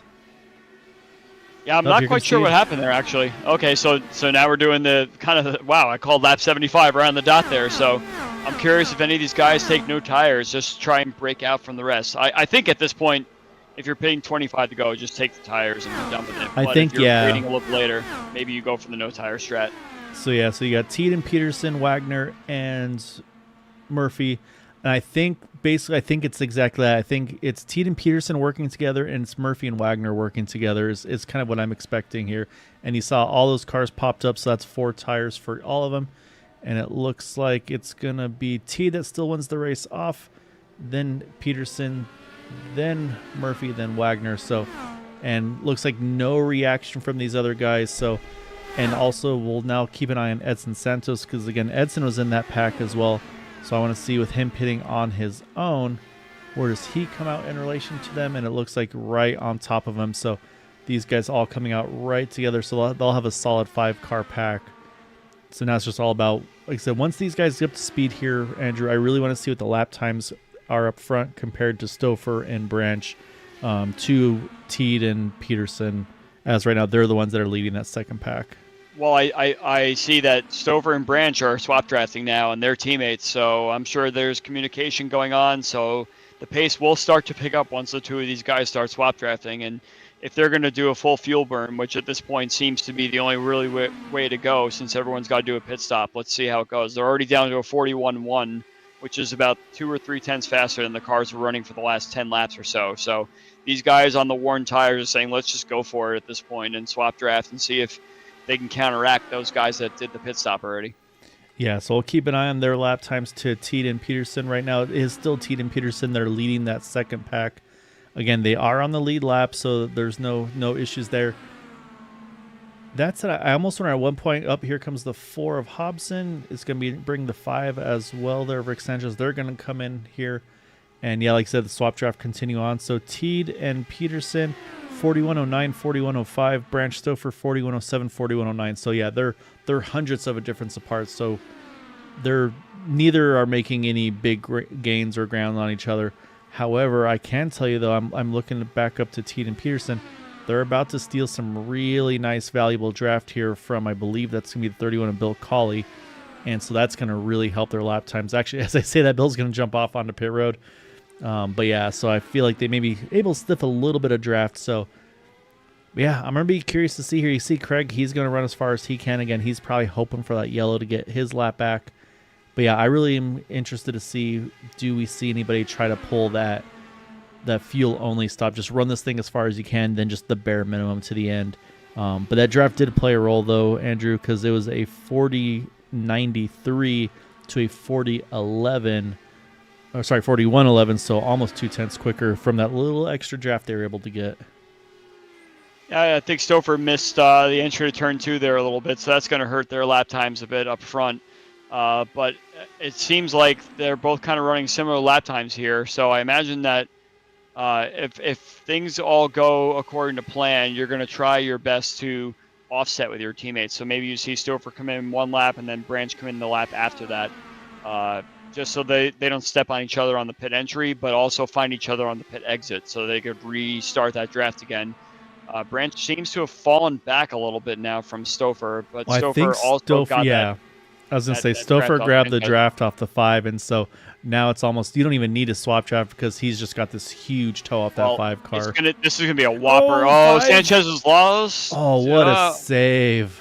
Well, that helps Stouffer no matter what, because he was in clean air the whole time. He's just going to come in right now and say, I'm done. So Joe Branch stays out, so you'll expect to see him the next lap probably, and hopefully they find each other on the pit exit when Joe Branch comes out of the pits there. Yeah, Forsyth's in there too. Yeah, we'll have to see what Stouffer does when he comes out of the pit lane, what his gap is to Teed and the others at pit. Yeah, I'm also going to watch, do these guys take tires or not? Tires, yes, and tires, yes. So no fuel only for these guys. So that's going to leave Branch, Herrick, DeGroot as the front runners still yet to pit. So like I said, I expect to see Branch probably end this time. No, he's going to keep going here. So they're going to continue to run. But like you said, though, unfortunately, without the swap draft from Jim Herrick this last lap, this lap is going to be pretty rough. I feel like, yeah, 41.32. About 4/10 off what they'd like to be running ideally. So now we'll jump over to Stouffer and Peterson, and there you go. Stouffer's able to get clearly ahead. He's got Bill Colley, actually. He's going to be able to do a little bit of swap drafting with him, and I'm sure Craig Forsyth, for a little while at least, Craig's going to try to help as well, and you can see there, I think that swap didn't quite go as well as Stouffer was hoping for with Bill. Oh, Bill's going to catch the wall there out of 4. But yeah, so now it's not enough to break the draft. It's about 1.7, but they've got a couple cars in between them. So I think Peterson and company will be able to pull right back in. But while I was talking about that, Herrick and Branch are in. That's going to leave DeGroot as the last of the front pack to pit. But we still have Schaus, Galaz, I think are the last ones. Or Pahutsky, I'm sorry. Still have to pit as well. But again, they're in that pack 5+ seconds back. I think that if Branch does the pit stop to perfection, he should come out right where Stouffer is, and that would mean that they both jump Peterson and Charles Teed there. So if everything is good, I think that'll be a net gain for Stouffer and for Joe Branch. So here's Joe. He's rolling out now. There goes Craig. There goes Stouffer. He's going to come out right with Teed and Peterson, it looks like. Yeah, so big advantage to Chris Stouffer there. He's the one who had the best pit stop advantage there. So this is Stouffer's kind of come out race here, because I was talking to Stouffer the other day, and he definitely seems like he was a little bit jaded this season from getting some netcode incidents and getting caught up in other people's stuff. So I'm sure Stouffer at this point is just pedal to the metal. Let's go forward. He has Forsyth there to help him with the drafts and everything, but Peterson is starting to close up a little bit. Yeah, and I mean, the other thing, though, too, again, we talk about tires probably not being too critical. However, they do have fresh tires as well than Peterson. They pitted at lap 82, Peterson at 76, so it's 6-lap difference. Again, that's going to be a decent amount on the mileage side as well. But, yeah, at this point, Peterson's got that draft. And so, yeah, so it's going to be interesting to see. And like you mentioned, too, Craig's a teammate as well to Stouffer, so right now, Craig there's no reason for him to roll over for all these guys. He's still, again, he's trying to keep himself on the lead lap of this race, if not the first car one down, because, again, a lot can happen in a very short amount of time. So it's in Craig's best interest right now to stay as tight as he can to that leader, if not even be ahead of that leader, because we see right there just a little further back, Mark Murphy still in that picture. And, again, that would be the lucky dog battle. So for Craig, he can't just roll over at this point. So, and again, him doing this is helping himself and his teammates. So yeah, it's gonna be interesting to see what kind of charge can Peterson and Teed and company put on these last 13 laps. So Hugo Galaz is the last car to pit. He still has not come down pit road yet, so he is our leader of the race right now, and he's about 2/3 of a lap or so ahead of everybody. So Hugo Galaz right now leading this race and logging some lead laps that he probably didn't expect would happen tonight, but he's able to kind of be that guy that goes the longest, and we'll see what happens if that pays off for him at all. Yeah, he's jumping in now, so I'm going to be intrigued as well for him here. Again, we haven't seen anybody take that fuel-only gamble. I would love to see how much time it could save in doing so, But so far we've seen 4 tires for everybody. So watch Hugo see if that car jumps up on the air jacks. And yep, it does as well. So no strategy difference from these guys. Nobody liked the fuel-only idea that we liked to consider doing. But while we were watching him, look at Peterson. He is there. So now again for Craig, what do? Do you just stick with what you're doing? Because again, there's still 12 laps to go, and Mark Murphy's only 2 cars behind you. I feel like, again, yeah, you want to let these guys race it out for the win, but maybe wait until a couple laps to go versus 12. Well, I'm feeling a little bad for Branch right now because Murphy's kind of there and in the way, and unfortunately not giving Branch a lot of options here to try and go up there and try and fight for that win. So I imagine that as we get closer and closer to the end of the race here, that we may see some. Oh, we got a caution. Caution's out. I think that might be Mason Mitchum had 3, up yeah. And Craig was ahead of the leader, so that's going to give Craig his lap back the natural way, which means Mark Murphy is also going to get his lap back once everything cycles, they catch the leader and company. So also looks like Jeff Heisong may have had something happen as well, but let's go back. Let's try to find what happened to Mason here. This is going to be like kind of a carbon copy of the incident with Terrazzo. It's like the same right. thing. Oh, man, poor Jeff Heisong's like, man, what do you guys have against me? I keep getting squeezed here, it feels like. It's a carbon copy of the exact same incident. Yeah. And then look at, oh, man, right across the nose of Terrazzo there. Yeah, if you're Heisong, I mean, you got to, I mean, you're on the straightaway. So Heisong is driving in a straight line. Like, it doesn't seem like there should have been any issue there. Yeah, so unfortunately, so that's what brings us the caution because, yeah, that car's destroyed. And then Heisong, I think, probably with the broken wing and such, or there may be a frustration situation. Maybe that's going to happen here as well, or maybe he just parked it. It said that he jumped to the, so he just parks and tows. Okay. So caution comes out here with 11 to go. We'll restart under 10 to go for sure. I can tell you we did have a few drivers hit pit road. Matt Wagner was actually just Matt Wagner of the leaders. Everybody else said, you know what? Track position more important than tires. So, and this is also going to be bringing some other people back in the mix here as well, though. Remember, we talked about Eric Schaus needing a break. Here's a break for Eric Schaus. Nick Wheeler's going to be right back into this. Hugo's back in it. He's got the freshest tires of anybody now. And then Mark Murphy, there he goes. He's already waved on by, so he's going to get his lap back. However, the only thing for Mark is he's going to have to restart in the tail end of the longest line. So, the tail end because, again, single file restarts here. So, also Craig Forsyth, he opted to go ahead and throw some tires on as well, since he was at the back of the lead lap anyway. So this is going to get interesting here. So it's one of those situations where almost if you were Eric Schaus, you wish Craig would have been on a lap down, because then it would have still kept Mark Murphy trapped a lap down with maybe forcing a 14th as his best finish. So I'll be watching to see. So Eric's up to 8th now, Craig 13th, Mark Murphy 14th. I want to see how far these guys can climb. But before we do that, we haven't got to show off our awesome sponsor, 4D Racewear, so we'll do that real quick. Be right back. 4D Racewear, makers of the ultimate sim racing shoes and custom apparel designed for sim racing by sim racers. 4D racing shoes are engineered to connect racers to the pedals in a way no other racing shoe can, all the while giving you the comfort needed to complete those double and triple stints. Visit 4dracewear.com and check out the latest sim racing products that let you connect to your sim.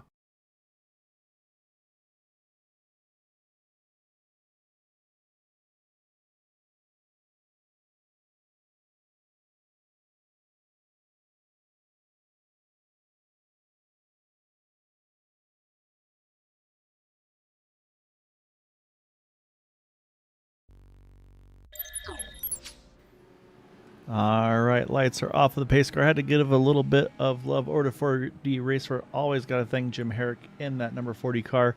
So he's got some awesome boots, awesome gloves, and he's got more in the future. He just can't tell us what it is yet, because you always make sure everything's dotted and crossed before you can. So A big thank you to Jim and being a sponsor of the league. And he's just such a good dude, and you can see all the cars he helps out with too. So all right, Andrew, restart this thing at 8 to go. No green white checkers in this league, so you don't know when you got to make that final move. Obviously, they're all short cautions here just due to the size of the track. But, I mean, once you get to about 3 to go, I want to say that's pretty much going to be it. So you can't wait till 2 to go, white flag, to make a move. If you're going to do it, you got to do it quick. So what do you do if you're leading? And then if you're Peterson teed, how are you going to try to get by him? It's very difficult. I mean, if I were the leader, I'd try and go pretty late if I can. Try and maybe deke out the guys behind me a little bit. We have all the leaders kind of together now. After 10 laps to go, everyone kind of moves to the back. So all the lap cars, that is. And as we see, Stouffer is waiting. He's waiting, and now here we go. Peterson kind of stays with him a little bit. But all the leaders are pretty tight right now. So I imagine if you're going to make your move, you got to make it now. Yeah, and I feel like it seems like typically this initial start is where the leader is the most susceptible to getting that pass done. So, and again, also the question mark is going to be, do you want to be on the inside? Do you want to be the outside? Doesn't matter. We're going to be going 3 wide for the lead. Peterson. Teed's going to try to take the inside line. And there you go. The draft just too strong. Unfortunately, nothing that Stouffer can do, except now he's going to have to regroup and try to find a way to get back around those two. But it's going to be Peterson now with Teed, with the lead here, coming to 7 to go. This is Indianapolis. This is the race that everybody wants to win, and I bet you we're going to see the most insane driving, the most selfish drivers out there for the most part. And right now, Peterson's got it, but I don't think any of these guys are ready to just give up quite yet. Yeah, now it's figuring out the lane you want to beat him. I'm watching Schaus. He's been trying to make some big moves. There goes Joe Branch. We've seen him make moves throughout the course of this race as well. But like I mentioned too, I feel like that outside lane, I feel like the momentum really stays built up there really nicely. But again, though, the draft's so strong. So like you said, right now, Peterson has it.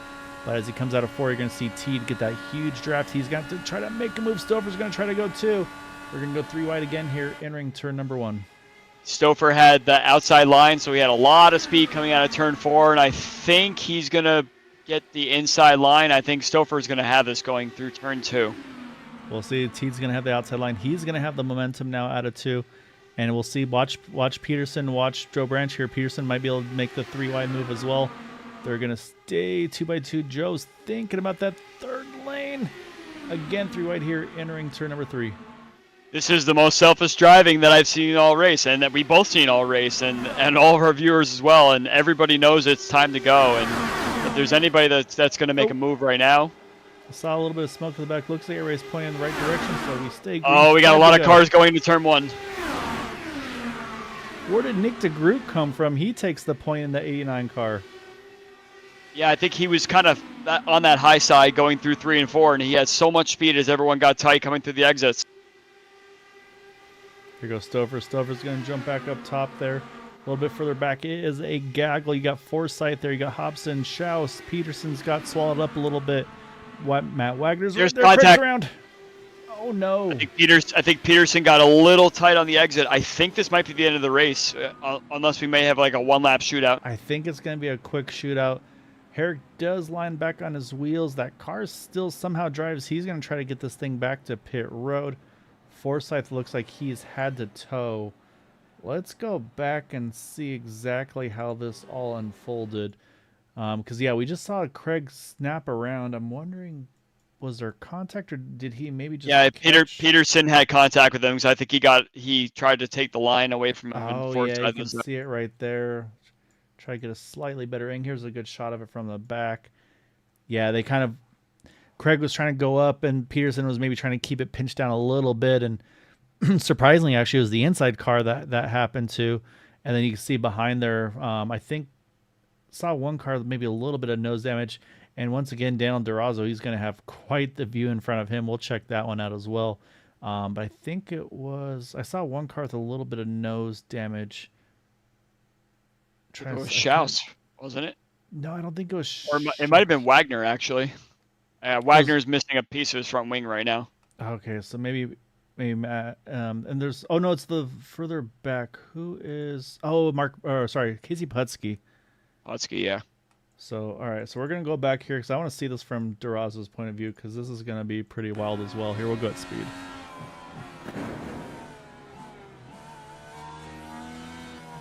Unfortunately, Jim's not going to get the high air time that Mark Murphy got, but he did land on his wheels. And we'll jump back live here now because I believe...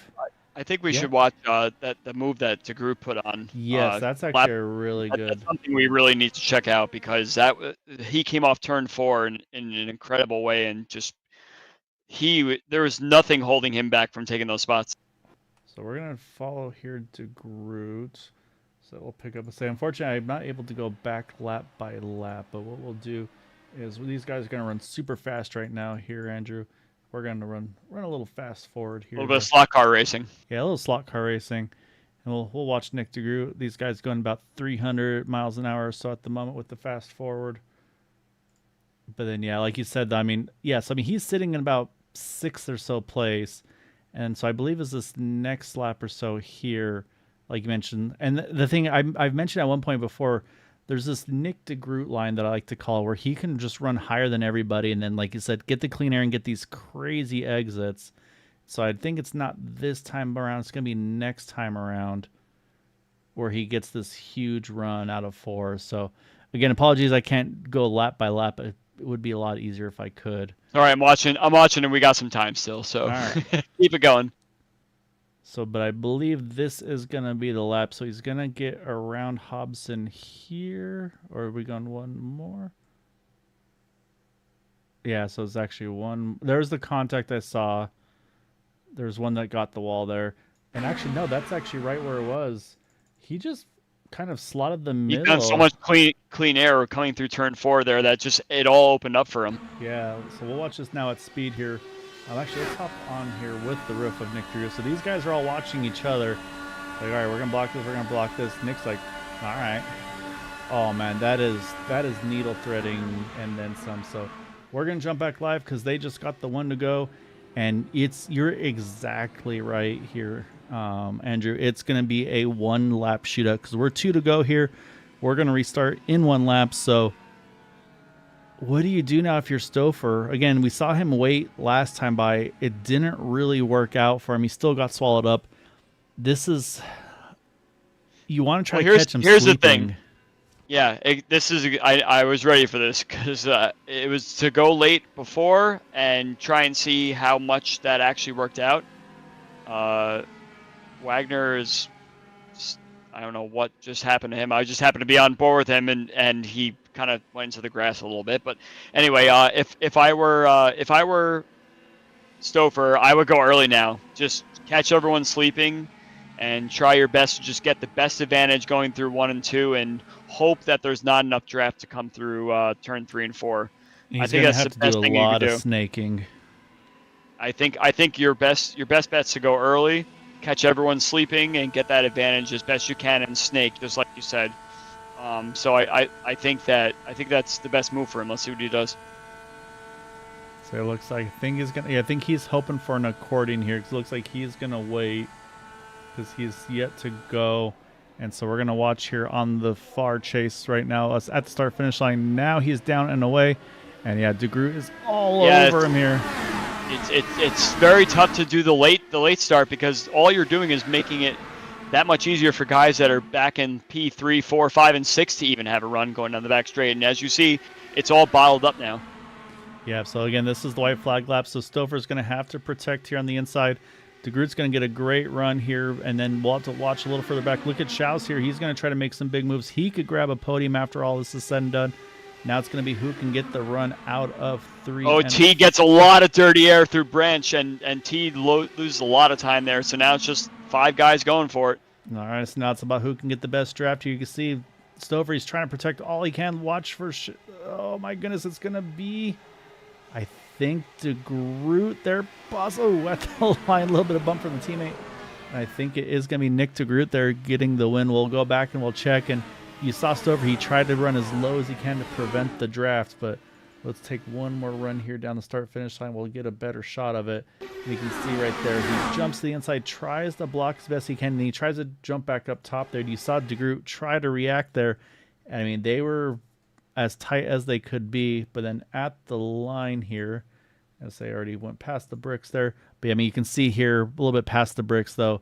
But you've got DeGroot there by pretty much a nose cone. And so that's going to be a tough one for Stouffer. But again, though, I mean, these things, the way the drafts are, it's just so hard to get. So it is going to be Nick DeGroot getting the win here tonight, as he is going to jump at the start-finish line and do some celebrating. I'm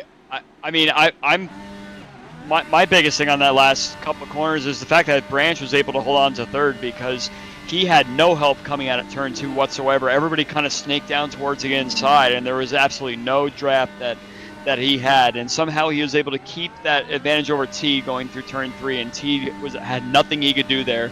He just got so much dirty air from everybody that was ahead of him, and Branch was able to keep that third spot. So very, very lucky for him.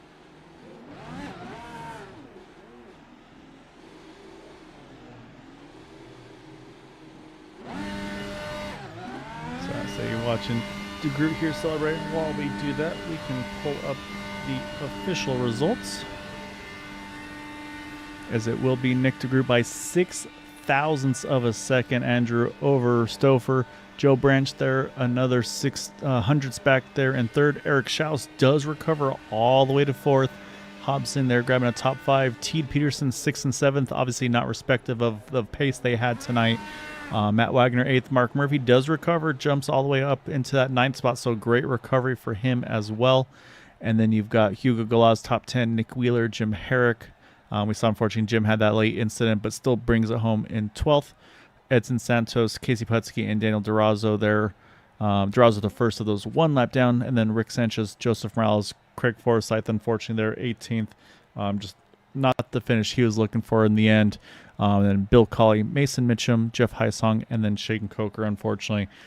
Had great strategy. The timing of that one yellow was perfect for him. And then just unfortunately, just the dirty air, I think, got him on that restart, and unfortunately dropped him a fair bit back there at the end. I'm still reeling over that finish, and even that Nick DeGroot move that brought him from 7th up to about the lead. He was leading at the time of that caution. So yeah, that completely insane run there by Nick. I'm sure he didn't imagine when he was sitting back there in P7 that he would find himself contending for the win coming down to the checker flag. Yeah, saying that's going to be one of those fun things that we're going to get to bring up and ask him about. However, though, we're going to kick it off with Joe Branch first, if it lets me. There's Joe. All right, so now we got to hunt him down here to have a chat. There we are. All right, Andrew. So we're going to pull Joe on in over here. Finishes in third after starting 10th. Joe, there was a lot of strategies tonight for pitting early, pitting late. The beginning, and I don't want to step on Andrew's question, so I'll start with that one. How did you guys kind of determine the strategies with you and Chris there towards the end for maybe pitting together or offsetting by a lap or two, or is it just each of you are like, I think this is my best way of doing it? How are you guys kind of managing that one tonight? We were gonna pit together, but then we got a run where we got to run together and swap for 6 or 7 laps, and that was working fine, but I didn't feel like we was flying. So then once he pit, I ran 1 lap to see what my lap time was, and I was like, oh, this ain't gonna work, and then I pit immediately. So. Yeah, I had tried to call it that you guys were going to offset by a lap or so that Stouffer would pit first, and then you would pit the lap after, so you don't step on each other, and then try and meet each other on the pit exit there. But you did go that 1 extra lap, which kind of threw that off a little bit. But it seemed like you might have had perhaps a pit stop cycle there that wasn't really the quickest, so you lost a little bit of time. But my question for you actually was, kind of watching how things were going for the first and second stint, it seemed like you were the best at finding the clean air, particularly on the inside, but you really couldn't get a lot of advantage there. So I'm wondering if the way the car was set up, if you had some difficulty just trying to find the best way on the inside. Was clean air the best there, or do you think that it was just a matter of trying to stay high and gather the most amount of speed going down the straightaways? I think the low line has the most grip now. So if you can just get a wing, get air on a wing, then you can get some grip, stay in the draft. I don't love the high line, but there was plenty of times if the car was in front of me that I'd kind of cross over the wake by taking a high entry.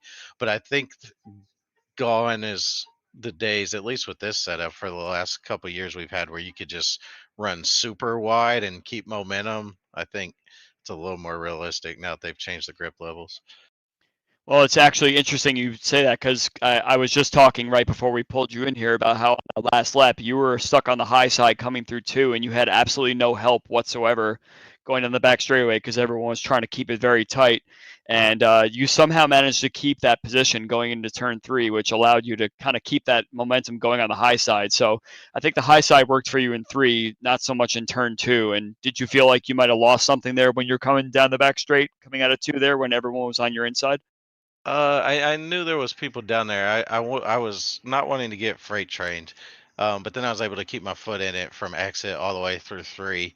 And those last 10 laps, a cloud came over and the track started to cool, so we had more grip than we had the entire race. So was able to get the Catalyst 317 machine on the podium, so it was a good run. Stouffer had a disappointing second, so he may not be as excited about his finish as me. But Yeah, those are always tough interviews, and I'm saying you beat me to the punch though, because I was out of. I don't know if you have any other people you want to give some love to before we get to that potentially awkward conversation with your teammate there, Joe. For any other thanks and shouts for that podium tonight. just Team 4D Racewear, Catalyst 317. Appreciate the support, and on to next week. What's that? Chicagoland. See you there. All right, great job tonight, Joe. Look forward to seeing you again soon, sir. Good job, Joe. Take it. All right, Well, like Joe mentioned let me here. just say really fast. We're watching Joe's slow-mo cam there on the camera, and as he was thanking everyone, at some point he lost his piece of his front wing too, which I guess we missed along the way. Oh So no, that was it was post race. He and Stouffer okay, got together yeah, entering turn one. So, but Joe kind of alluded to it here. This is one of those races I feel like, Chris, where second place usually good, probably not so much tonight. And I feel like, unfortunately, just the story of the night was restarts, because it's just the draft is so strong. There's really not a lot you can do to protect at the end. I mean, what is there anything that you could do differently, or is it just other than almost kind of just wind up trying to wreck the guy to do it, to hold the spot? I mean, it's a tough position to be in, I'm sure. I mean, take us through what you think was the options. Well, you pretty much nailed it. I mean, I did everything, pretty much everything to a T that you could possibly do. Went as late as possible, block the inside. We're side by side going down the back stretch. I have the inside, um, into three. Almost had. I thought, I don't know how close we were coming off of four exactly. I did look at it, but I didn't remember that. But yeah, I mean, he was behind me. That's right. I'm weaving, and he was still able to get me by what, 0.006 or something like that. So I mean, made it interesting. I'm certainly, I feel like he stole this one from me. He came out of nowhere, and all of a sudden, he won the race. But that's racing. That's Indy, right? yeah. So I should ask you the big question I'm curious about is how did you feel when that caution came out with about 10 to go? Because you had a pretty commanding lead. It seemed like you had the best pit stop compared to everybody else that was running up front there. You and Craig were kind of working together and trying your best to just kind of pull away from everyone, even though Peterson was very, very slowly creeping up on you. Do you think that just because of that gap you had to the guys that you were battling all race long, that perhaps that was the opportunity you had to get a good finish there, sorry, to get the win, as it were, or do you think that perhaps there might have been more of a challenge if those guys had caught up to you? Um, I don't know that it would be more of a challenge if they would have caught up to me. I mean, there's other factors like I believe we were catching a lap car right before that caution came out, and we noticed, me and Craig noticed that they were creeping up on us, and so he was, he wasn't going to hold them up and get in their way and let us race it out. So there's some variables there that you just never know.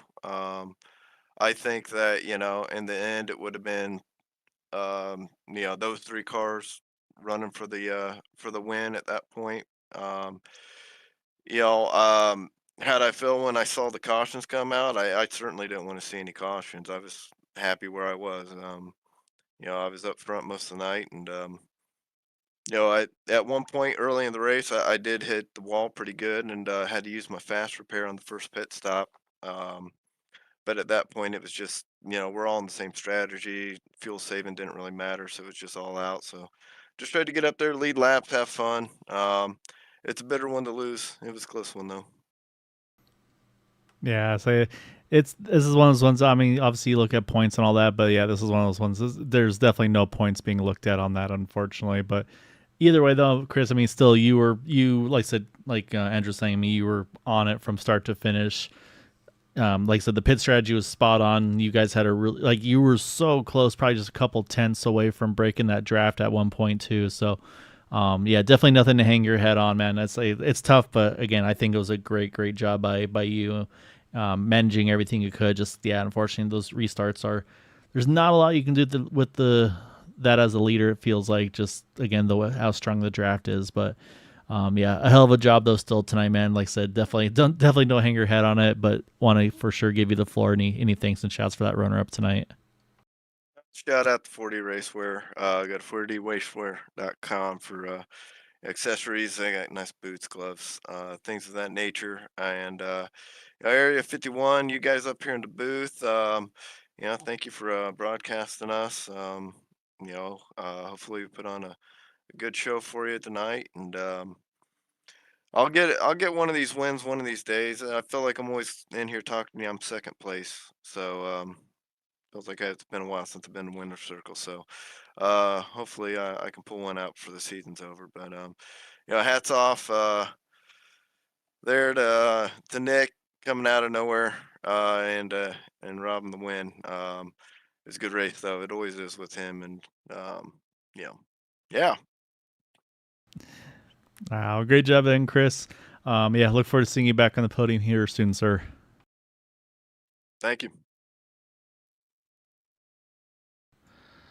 All right, that leaves us one driver left to chat with, and I don't want to. I say I'm not gonna spoil any questions on this one, Andrew. So I'm gonna have you lead it off on this one for Nick.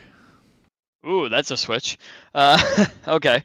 So I'm curious, like how your journey was through the field because you weren't up front really whatsoever, Nick. And I'm curious, at what point of the race did you feel like it was time to go, or was that actually what your strategy was just to kind of chill out and wait for an opening because those don't come very often when you're racing an Indy. Yeah, no, I was trying to go forward from lap one. I couldn't. I felt like I was running in place. I kept trying to make passes and either they wouldn't work or I'd get one and then lose two, and just kind of hung out within that 6th to 10th place range for really most of the race. And yeah, I wasn't sure how I was going to get to the front, and coming towards that final set of pit stops, I'm like, okay, we got to do something different. Whatever they do the opposite. And my original plan was to just pit early. And the lap I was actually going to come in, a bunch of people in front of me came in. So I went, oh, let's not do that. So I stayed out, as you guys saw. I ran long and had a little bit fresher tires at the end. I'm not sure how much that helped me, but the caution definitely helps because, stacks us all back together. And it's a free for all at that point. And I'm pretty sure I was supposed to wreck on lap 96. It was a crazy race. I did not expect to be there at the end. Let me ask one thing. We were kind of throwing the idea back and forth that there might be someone that may try and go no tire stop, especially because you don't lose a lap around here. And if you're just stuck in the draft the whole time, was that ever a consideration that perhaps maybe to get like a 2 or 3 second advantage on the track there that you would consider taking no tires, or was the tire wear so great that was kind of out of the question? Yeah, just the tire wear I was seeing, I never considered it. I thought it was going to be worth the extra couple seconds to have the tires in that situation, no matter what strategy you have. And I think at the end, having just a little bit fresher tires allowed me to make some of the moves I was making there, because I'm not sure who was on what, but I know there was at least a couple guys up there who had over 10, 12 lap older tires than me. Yeah, well, that's definitely a strategy to say for the end of the race with a green flag restart. But actually, if you just ran the race out under green, that might have been a consideration just to get the track position and not allow the guys to run that much faster laps behind you. So I guess it's kind of it's a silly I question. wanted tires. Yeah, it's kind of a silly question in that aspect, but Those yeah, selfish drivers. absolutely. Yeah, we use that word quite a few times during the broadcast for sure. Yeah, no, Oh, man. and yeah, say speaking of the selfish, there, I say Andrew and I went back to look at it after the later caution, because to both of us, honestly, the move of the race for you to get the win wasn't the move that got you around storefront that last lap. It's that move where you gained about 3 or 4 spots from turn 4 into turn number 1. I mean, you were there. I mean, there was room. There was not a lot of it. I mean, take us through that as well. I mean, how tense are you in that situation? Like, please don't squeeze me. Please don't squeeze me. Because that was impressive and also terrifying up here as well. Yeah, honestly, kudos to everyone around me for the spatial awareness, because they probably didn't expect some crazy guy to throw the car up the middle there, going 10 miles an hour faster. But yeah, I was going down the front stretch. I had a nice lap. I picked up a couple spots, and I see him 3 wide in front of me, which, always slows him down here at Indy. And I'm coming up on him. I'm looking, okay, maybe I can swing low, but Joe, he's kind of on the bottom. Can't do that. And then I kind of moved high. I'm like, all right, we're going to go high into turn 1. Maybe if I'm lucky, I can even get to the outside of Teed, but at least I want to keep the momentum up. I don't want to get bogged down on the bottom. Excuse me. But then I see, for that split second, that's a hole right there. And I'm like, I'm glad I didn't think about it, because if I thought about it for a second, I'm not doing it. I just sent it up the middle and preparing myself to crash into the turn 1 wall, preparing myself for the apologies, because I'm like, this is going to close. Either somebody's going to come over, there's going to be net code, it's not going to work out. And somehow it just worked perfectly. I cleared Joe right into turn 1. I was able to sweep down in front of him, take the lead, and I was kind of shocked for the next half of the lap. Even as Stouffer passed me, I was just like, I'm not wrecked. And then we got the caution really at the perfect time. I mean, I got a lot of luck here too, because that caution, 1 lap later, race is over, but giving us a 1 lap shootout, that gave me a heck of an opportunity to go for that win as well. But yeah, that move scared me, so I'm sure it scared the guys around me. Yeah, it was impressive, and so you mentioned the restart. So obviously we talked to Chris. He and say it's tough to lose, but in that situation, for you as a driver, are you wanting to be the leader on the restart, a final restart like that, or do you want to be the second car in line in that kind of a situation? If they don't all pile up on the restart, you want to be second for the 1 lap dash to the checkered. Definitely, I'll take second every day of the week in that situation. But Chris, I gotta give him credit, because I'm going through the scenarios in my head of like how I want to do this and where I can make the pass and where I'm going to be entering turn 3 and exiting turn 4. And he just kind of blew that all up, because I don't know why, but I just didn't consider that he was just going to, not really try to run away. He was just going to keep us all together, which was genius, because at that point in turn 1, you saw I tried to make a little bit of a desperate move there and entering turn 1. I'm like, all right, I'm panicking. The whole field's going to be on top of me. I'm going to get swamped here. And luckily I was able to slot in right behind him to get that run down the backstretch to kind of keep them at bay.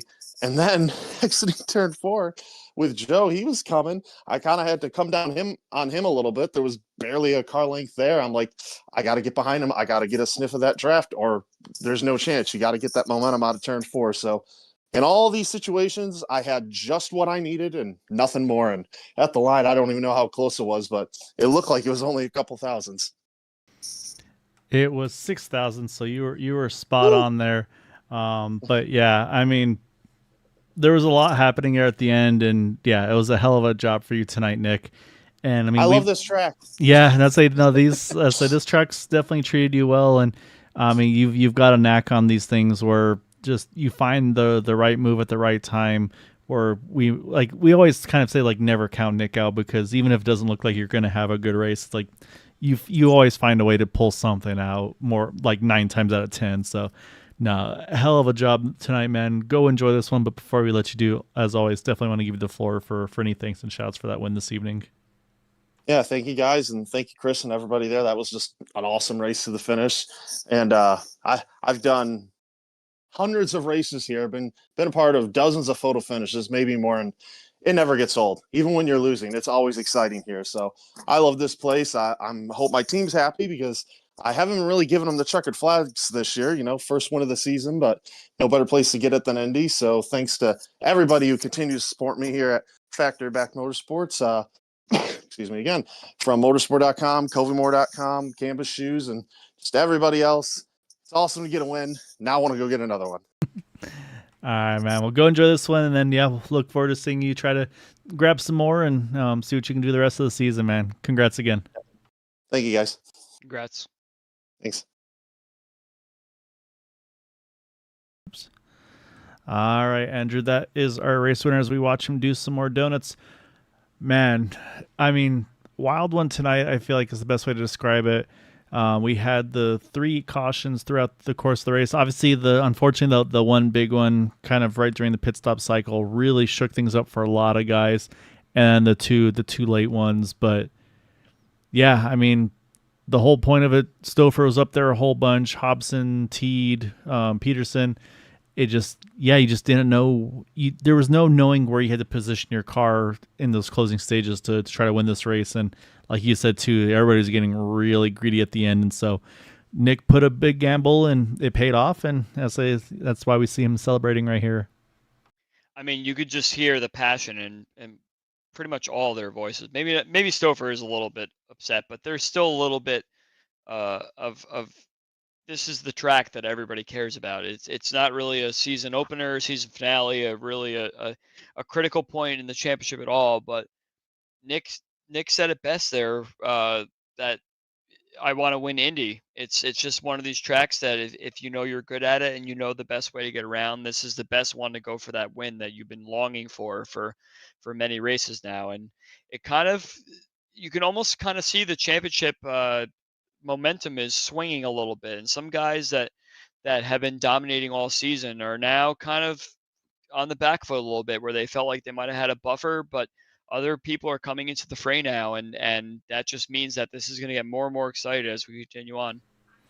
Yeah, and I'm looking forward to see the rest of the way the season goes. Like I said, it sounds like Chicagoland's going to be up next, and it's going to be a lot of more exciting racing to come. And we got a couple short tracks still on the schedule of Phoenix.